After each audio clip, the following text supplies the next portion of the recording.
15 seconds left.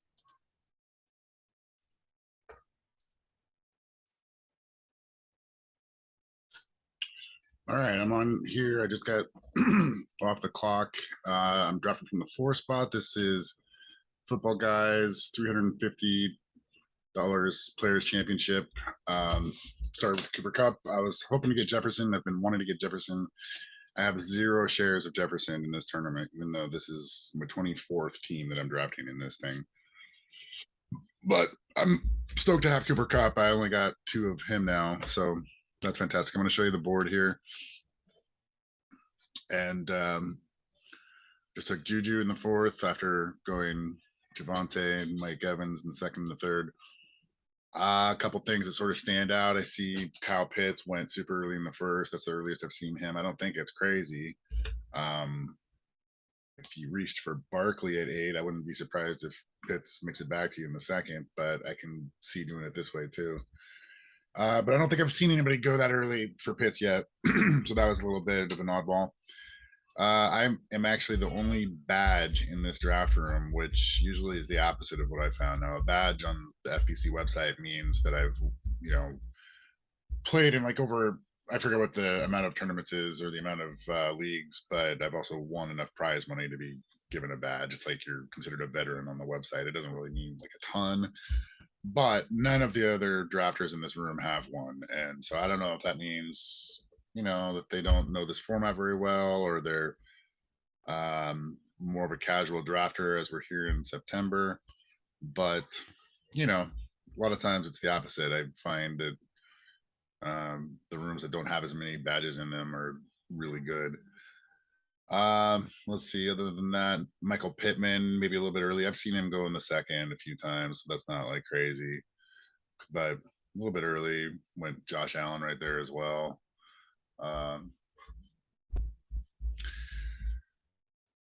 So, I was thinking this would come right back around to me a little bit faster than that. I feel like I picked Juju a long time ago.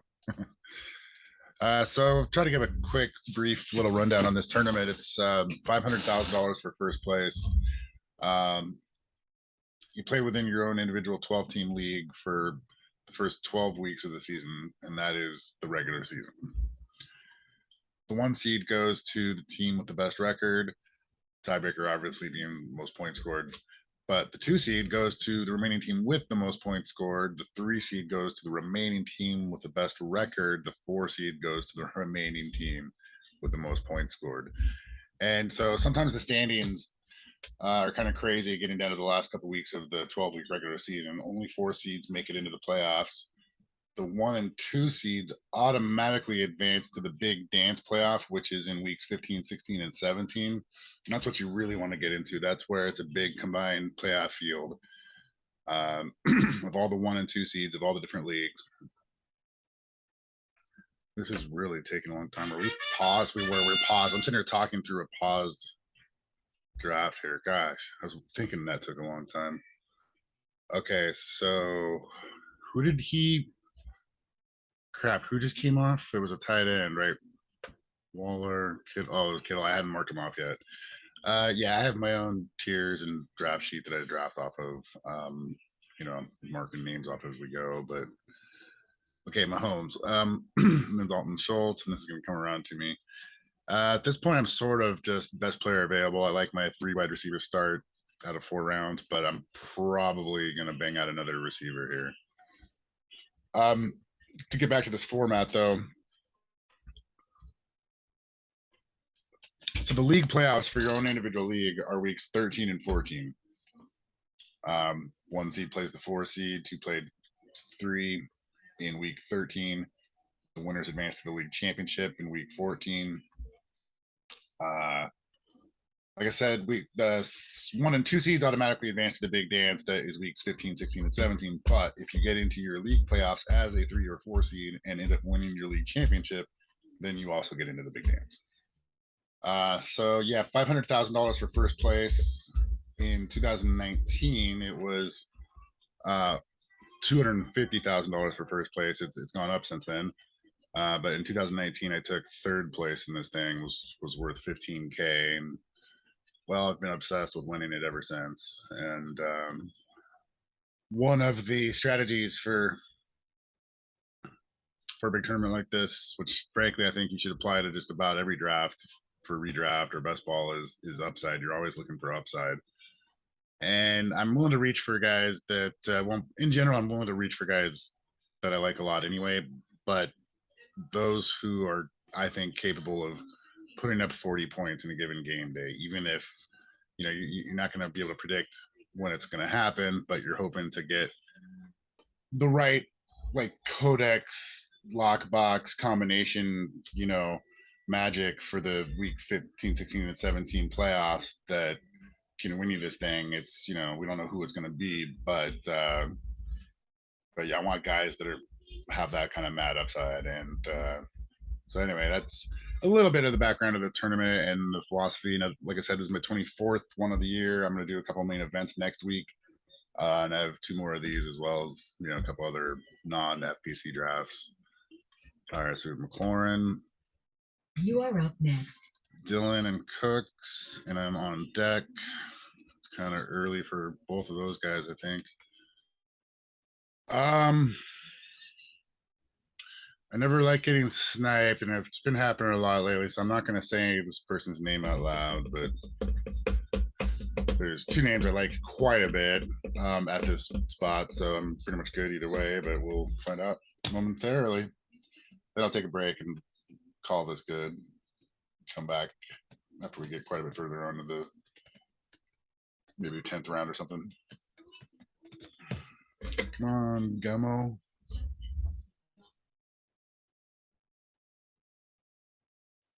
So we got 0 running back build out of the 3 spot. That's the only one, no, out of the 7 spot also.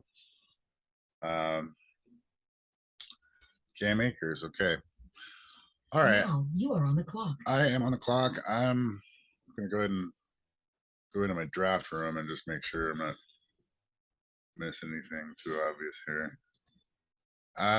So gosh, man, I've got so much Metcalf, but I just can't do it again. I'm gonna go with Mooney because even though he's got the week 14 bye, I'm not too worried about that in the 5th round.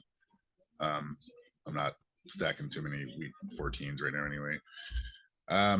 He's gonna get 150 targets. I think left. the Bears are gonna take a step forward, so I'm going Mooney. And then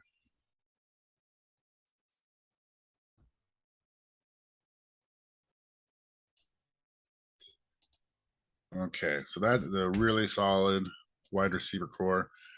A lot of these drafts, the running backs have been falling. Everybody wants to avoid the dead zone, and it's like people are doubling down on it, and all of a sudden there's value being created. There's running backs falling to the beyond what the dead zone is, been known as, like the 4th through 6th rounds. Okay, well, we will see how this goes from here. We do have, I guess team 2, we got a hero running back build. It's kind of what I got going on as well. I think there's a lot of upside with Javonte Williams. I think there's a lot of upside with the Denver Broncos in general. They play the Kansas City Chiefs in week 14. They play the Kansas City Chiefs in week 17. The AFC West in general is smashing. So I love this start. I'm going to have to, get some more running back power, obviously. But I'm going to go ahead and sign off for now. I hope you enjoy this. I'll be back here in about the 10th round or so. So I'm back on here, and I'm actually on the clock as we speak. And thinking between Goddard, Hawkinson, and Kittle. Kind of staying away from Hawkinson this year. I'm also thinking about a running back. 15 seconds left. But I'm going to take Kittle because I've never seen him last this long. This is great value right here for Kittle. I actually had to Google if anything had happened to him. I mean, I know that there's question marks about is Lance going to be any good, and with Debo and Hayek, the running game, how much is there for Kittle to go around? And I think that's a fair criticism or fair question because it's probably not a ton. I don't think his floor is all that great, but he does have one of the best ceilings in the league. And so I wanted to go ahead and get back on the recording and just point that out here because I thought that was interesting. It was falling this far. Brees Hall fell really far here too at the middle of the 6th round. Everything else is pretty straight. I'm going to go ahead and hit pause again here though, and I'll come back later. Bye.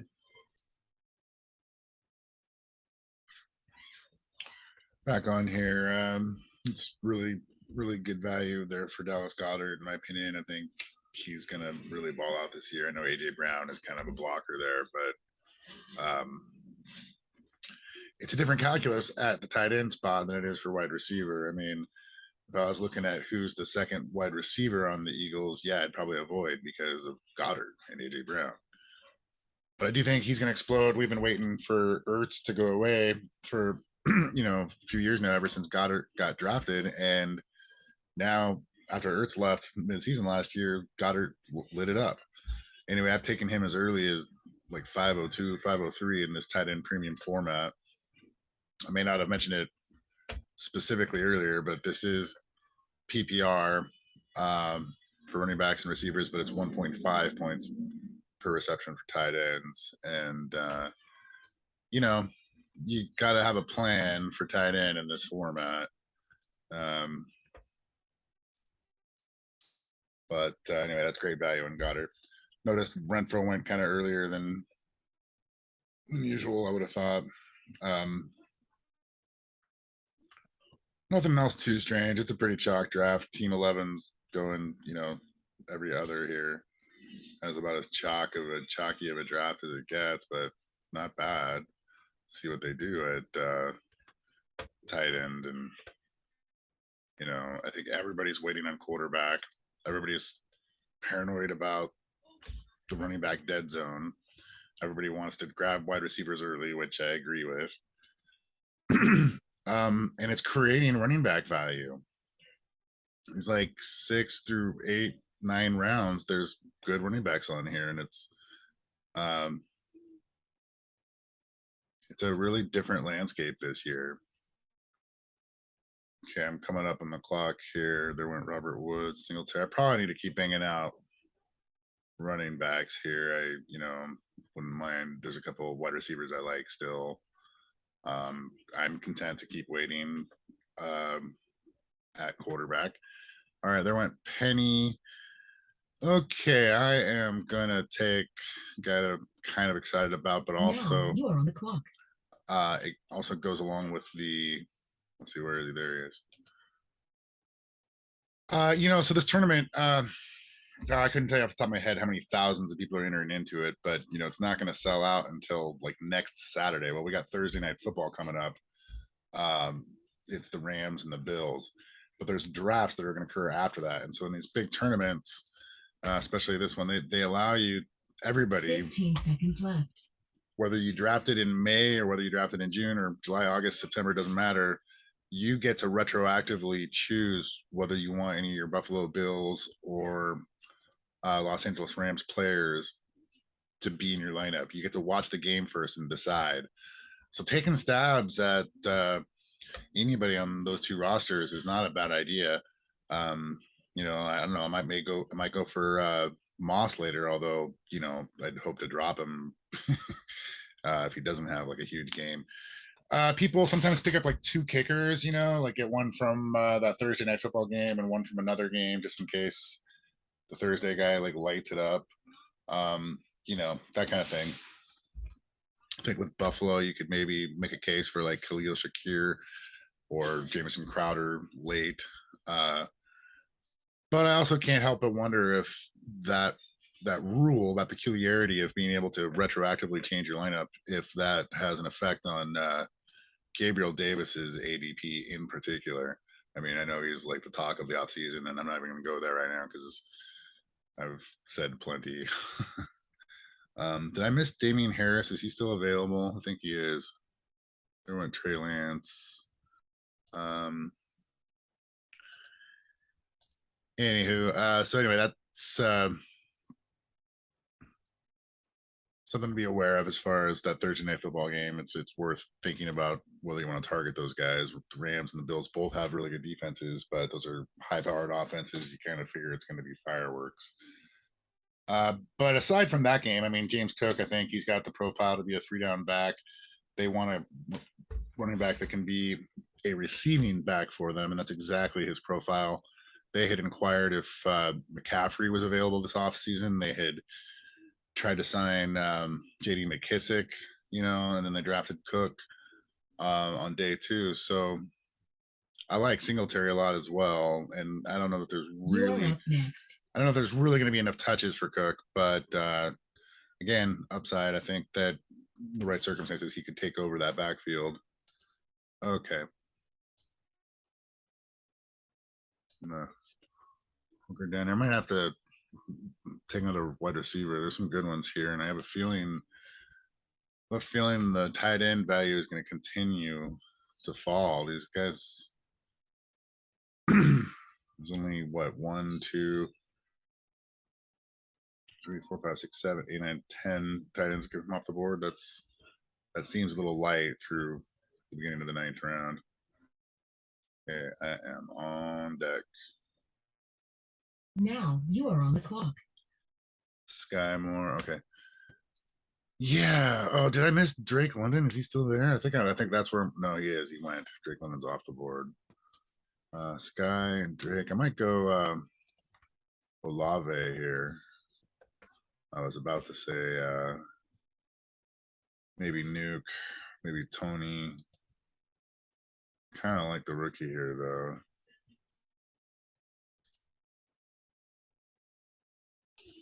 Excuse me while I stare at the screen and think out loud. Yeah, I'm gonna go Olave. That's what I wanted before I looked at the board, and then I agree with myself. All right, very good. It's hard not to take Nuke there, especially since I have 4 strong receivers already. But I'm not sure what Nuke is going to do there. I don't know what to make of theirs on offense. I do have a few of these teams though where I have taken Nuke pretty late, and that is pretty good value if you can hold on to him for 4 weeks or 6 weeks. But okay, well I'm gonna pause and leave this off again here, and we got plenty of rounds. This is a 20-round draft. And I think at this point I'm just gonna come on towards the end and give a recap and call it good. So talk to you in a little bit.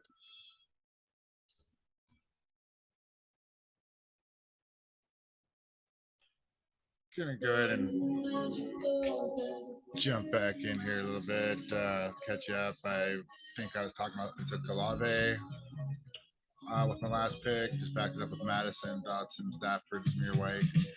Likely for my second tight end, thinking about whether I want to hit another tight end here on the way back, or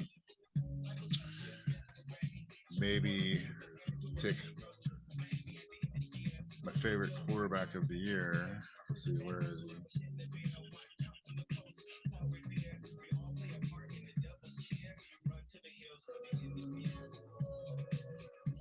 How did I end up without Hamler? There he goes. Jameson Williams, Tunyon. I'm kind of thin at tight end. I mean, the thing about Kittle is that, yeah, he's got a great ceiling, but like I said before, he's got a low floor. Likely is also kind of one of those big swing home run shots. We're talking about the Baltimore Ravens running 2 tight end sets and such, and how Likely was lighting it up and all that. But I don't know that that's really going to translate to regular season targets. But he's on my team now, so we're going to find out. But I think I'm going to maybe, I don't know if I want to hit a third tight end just yet, or I kind of want to take another quarterback. I like the way my team's stacking up, though. I'm super elite at wide receiver. I think I've got a pretty strong running back duo to start with Edwards-Helaire and Javonte. But I'm pretty thin behind that. Running back at depth is definitely a weakness. I think getting Stafford stacked with Cup, getting Stafford this late is pretty good. I'm on the clock here, so I'm gonna go for the upside on the tight end spot, and think that's maybe a more important thing for me to shore up at the moment than another quarterback. I mean, but yeah, so running back seems to be the weakness here. I do have strength there, but it's fleeting. But I'm very strong at wide receiver. I need Kittle to hit. That's great value for him, but at the same time, I've got kind of a question mark at tight end that's bigger than I usually like to have. I usually do like to take one of Pitts or Andrews or Kelsey. I've got quite a few of all three of those.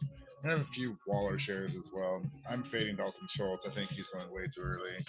Um, but anyway, that's about it for the moment. We'll see if I get another quarterback here. We only got 5 rounds left. Got to get a defense and a kicker. Um, and I'll be back at the end.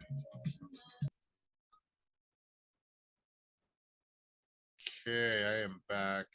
20th round Now here. you are on the clock. I'm actually going to take a second kicker here, and I'm going to take Young Hoku. He's got big, strong legs. I think the Atlanta offense is going to surprise some people this year. But I'm taking him to go with Tyler Bass. The idea being Bass is in the Thursday night football game. If he doesn't have a good game, I can drop him and put Young Hoku in my lineup retroactively. And I grabbed Goff sort of just in case for the same reason with Stafford being the Thursday night football quarterback. But here's my team. I'm going to go ahead and wrap this up as Dire Straits gets into Money for Nothing here in the background. You can hear that. I like the way my tight ends came together with Kittle, Likely, and Braid. That's a lot stronger than I thought it might have. I think it's great value on Burkhead. All right, everybody, have a great week out there. Enjoy your holiday weekend. Goodbye.